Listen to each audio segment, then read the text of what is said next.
Bend Around the Wind by Skylia. Chapter 94. Battle Royale, Part 2. The metal around his wrist was burning his skin, searing his flesh, and yet there was no mark. The chains were heavy, weighing his arms down, but still he could move them, and his muscles were not sore. He was hurting, but he was not injured. His eyes stung, but he saw everything with the utmost clarity. But no, why did he care about his sight when he was warm, too warm, burning? The sound of something hitting the ground with a loud crash distracted him, and he found himself watching how a piece of rock burnt in the crater it had created. Then he turned his gaze on the sky and hated it. More fire, when it was already so warm. He heard somebody speak, but he paid them no mind. His eyes remained fixed on the falling, blazing shapes. There was too much noise, a fight. No, a battle. He was aware that it was very close, and yet it seemed so very far away. Why was he shackled? Why was he chained?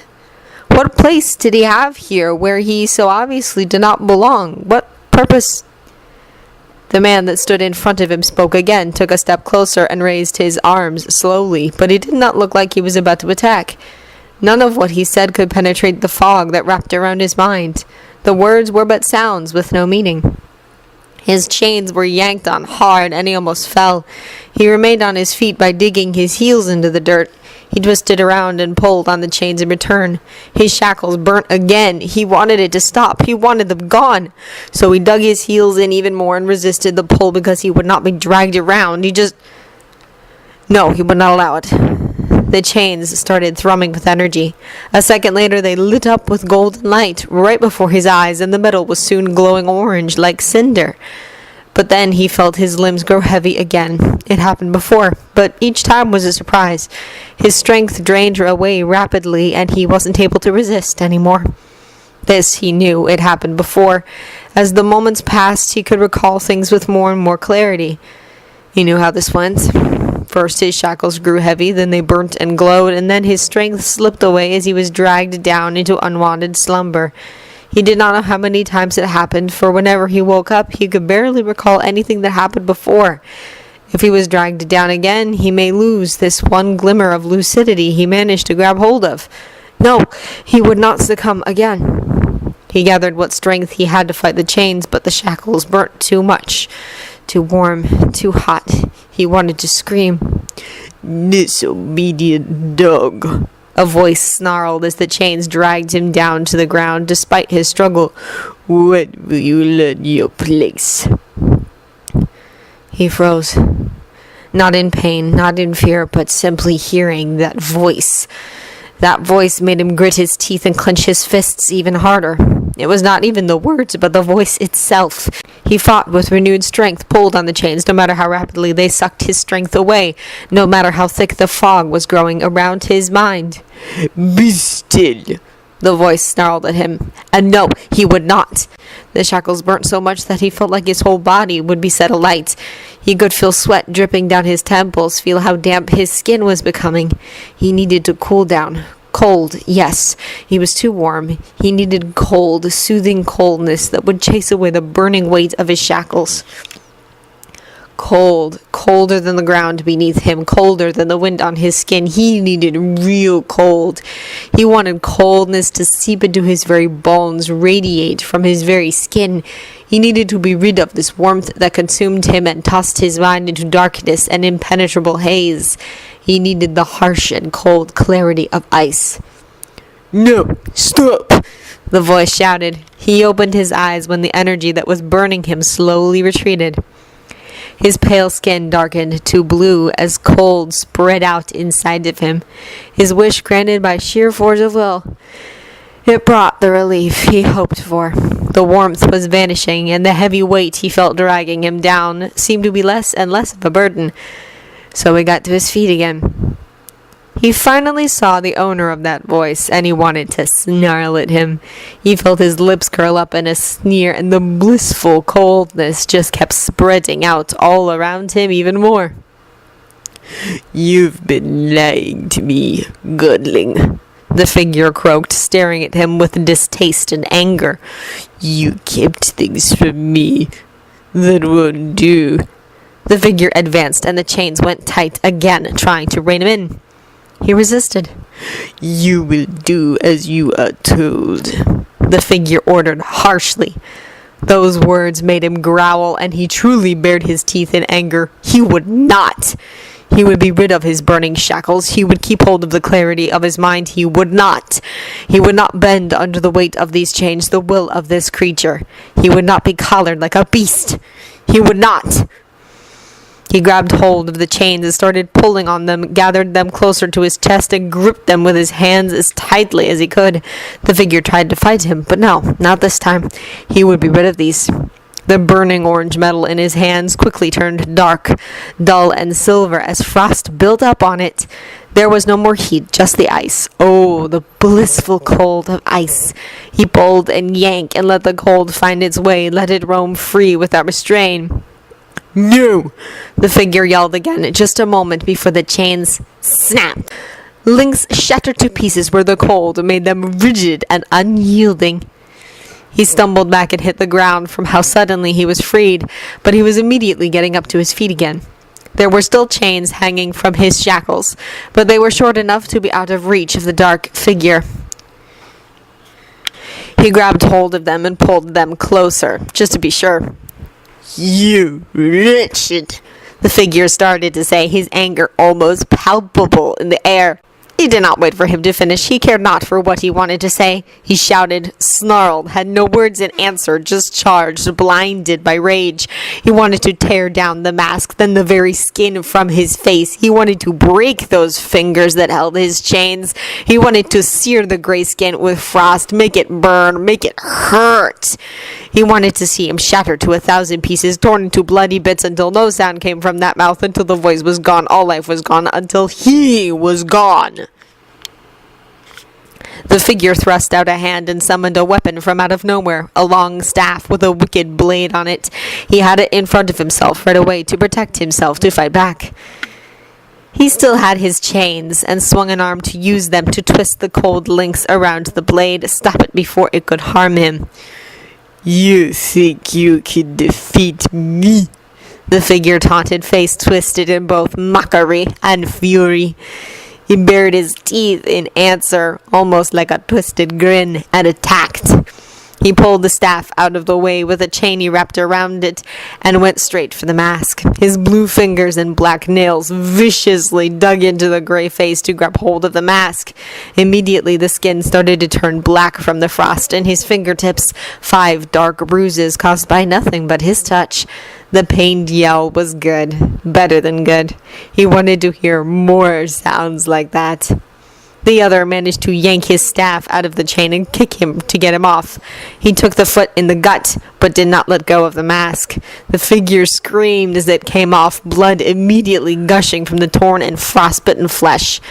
He pulled his chains back to himself and looked down at the bloody mask in his hand for a moment, half frozen from his touch. It pleased him to have it in his hand. He looked up at the figure's bloody face, the flesh mangled and bloody around his mouth, the skin covered in black bruises.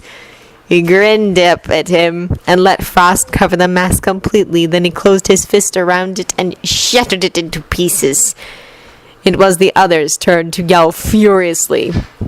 Seemed like he finally ran out of words too as he gripped his staff and attacked. Now that he was no longer burning up, he welcomed the wind upon his skin while he dodged every attack aimed at him. He grinned at every dark bruise he burnt into the skin of the other, took pleasure from the way his frozen chains stuck to, then tore at, his skin, and the fury on that battered face just made his blood sing. The way his heart bumped in his chest was the best rhythm for this dance. More blood, more ice, more pain. He would tear him apart. He was cut on the arm and had to jump back. He dug his fingers into the ground to stop himself from sliding too close to the edge of the cliff. The earth was frozen solid around him by the time he stopped. The other kept his distance, circled him slowly, waiting for him to attack again. "I hope you are proud, godling," the figure spat. "You have finally proven to be more trouble than worth." He kept still, keeping his eyes on the figure. Did he think he did not notice that he was getting closer? He would not be tricked so easily. "No cutting remark?" the other asked then. "No clever quip?" The staff was moving into a different position. He was about to attack. "At least I managed to silence you, if nothing else." He saw the attack clearly, so it was easy to dodge and attack in return. He let more ice build up on his chains until some of the links were covered in little sharp orbs. He wanted to tear the other apart with his bare hands, but the ice would have to do. He swung his arm, but the other dodged the first chain, jumping back. He followed and swung the other chain at him. It twisted around his arm, digging into his flesh. He only needed to yank on it to get the other on the ground, and he hit the ground with a satisfying smack. But this was no victory yet. The other may have yelled in pain, but he got up again. He tore the chain off his arm, making it a little shorter. He attacked again, not giving the other time to charge first. He was knocked off his feet by a blast of heat, but it did not come from the dark figure. It was something much bigger and brighter. Something exploded far too close to them. His skin was tough, but his back still hurt from the way he slid back on the ground, sharp rocks tearing at his skin. As soon as he opened his eyes, he had to twist and roll to the side because burning pieces of metal were falling from the sky. Fire and heat again! He was not close enough to be burnt by the flames, but still he felt the fire on his skin. He moved further away, then got to his feet when another piece of metal hit the ground right next to him. He started running to avoid them all because there was no end of them. The meteorites were bad enough. These were a nightmare. He suddenly felt a sharp yank on his arm and fell, hitting the ground painfully. He thought for a moment that his captor got hold of his chain again, but when he looked back, it was something worse. His chain got stuck under a big piece of the burning wreck. He grabbed hold of it with both hands to pull it out, but it would not budge. After a moment or two of struggle, he groaned in anger and decided to freeze it. He could already feel the heat from the fire seeping into the links, and he did not want it to reach his shackles. He focused his attention too intently on the chains, so he moved to the side almost a second too late when he was attacked from behind. Still, he managed to avoid the slash from the other's staff. His chain was still stuck, though, so there was nowhere to run. He could not retreat because the burning wreck was behind him. The other grinned at him sharply. His bloody mouth and the torn skin around it just made the gesture all the more disgusting. There was even more blood on his face now, so hopefully that meant that he got hurt by some of the burning metal bits that fell on them. "Finally," he said as he advanced. He pulled on his chain again as he ducked under the staff that was swept at him. When he got up, he grabbed hold of it with his free arm. He could feel that the blade was digging into his side, but at least the other could not move it either. He could not attack, but he could not be attacked in return either, at least for the moment. The other was not strong enough to yank the staff out of his grip, and he was also unwilling to let go of it. He shifted his weight and kicked at the other. He felt a bone crack under his heel, but at the same time the other had the chance to get a better grip on his staff and move it, twist it to the side, and dig it in deep. The pain was sharp and sudden. His own blood felt too warm on his skin. There was a loud noise, a blast from a weapon, or another falling piece of metal, he did not know, but his chain snapped, suddenly freeing him from the burning wreck. He charged forward right away, uncaring of the edge of the cliff being so close to them. He slammed into the other's body with full force, knocking them both off their feet. He knew as soon as they were in the air that he was going to fall, so he grasped the other's dark cloak firmly to drag him down over the edge too. The other shouted in alarm and let go of his staff to grab hold of the verge. He was strong enough to hold both of their weight. That wouldn't do. He let the cold seep into his hand and pulled himself up a little, gripping the other's forearm tightly, searing his flesh with ice, freezing him as deeply as he could. It took but a few moments before the other lost his grip, and they both fell. He knew not why, but he was unafraid.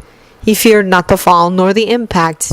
He saw a bright red spot fly across the sky, unlike all the meteorites, and it calmed him inexplicably.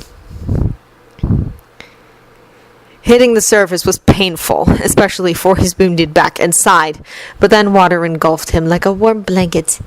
He was alive and relatively unarmed. Alas, he lost sight of the other in but a few moments. A dark shape in the dark water. It was easy to lose him.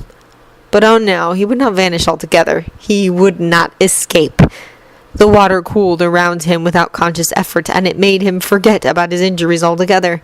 It was a sweet balm to all his aching limbs, and he felt stronger than ever. It was as if all the power the chains drained away from him replenished from the cold embrace of icy water. His lungs did not burn from the lack of air, so he did not head towards the surface right away. He searched. Ice crystals were forming all around him as he swam quickly, the dark water getting clearer and clearer as its temperature dropped. The colder it got, the easier it was for him to swim. Not even the shackles and chains hanging off of them slowed him down. He searched, and it did not take long for him to spot the other's tattered black cloak. He was close to the bank, trying to escape. Anger was like a cold grip around his heart, and his vision narrowed down to the shape swimming in the frigid water. His blood was singing again, told him to grab him, break him, tear him apart. He could not reach him with his own hands, but the burning coldness in his core was already bleeding out of him, water freezing solid wherever it went. And it went with a hasty speed with only one target in sight. He was pushed upwards towards the surface as ice formed under him, and in a matter of moments he was out of the water. He leapt forward, and when he landed, the water was already hard ice beneath his feet, easily taking his weight. He ran without wasting a second, ice forming on the surface of the water before him, building him a path to his target. The dark figure was half trapped in a thick column of ice, but he shattered it with a few well-aimed strikes. He shed his drenched, half-frozen cloak and turned back around to fight. Oh, he did not like the cold, the freezing water that covered him from head to toe. It made his movements sluggish, gave his gray skin a sickly, bluish hue. He snarled as he attacked, blinded by anger. But he was not angry enough, nor vicious enough, not as eager to destroy. So he would fall. So he would perish. Ice surrounded his fist as he thrust his arm forward, catching the other easily on the chin. The ice shattered from the impact, but it left a nasty cut that bled right away. The other went for his chain, trying to restrain him, but he jumped back and smacked him in the upper arm with the cold links instead. He was forced to dodge again and again as he was attacked relentlessly, but he was fast enough to avoid most hits and strong enough to take those who did land. "You filth! You dirt! You miscreant!" The other was snarling as they fought. "I will hang you by your entrails, rip the flesh from your bones. I'll kill you! I'll kill you!" He jumped again, twisting around the other's body, wrapping one of his chains around his neck tightly, quickly grabbing hold of him. He struggled as his air was cut off and gripped the cold chain, trying to rip it off even as the coldness of the metal bit into his skin. He let the ice roam free again, let his fingers scorch the flesh he touched. The wet clothes froze first, white frost spreading on their surface. Then the skin beneath started to freeze. The other could not rip off the first chain, and he was even more defenseless against the second one that got wrapped around his neck and shoulder. He was fighting for air and could not even scream when the cold pierced deeper. His struggles grew slow and weak. His skin turned darker and lifeless.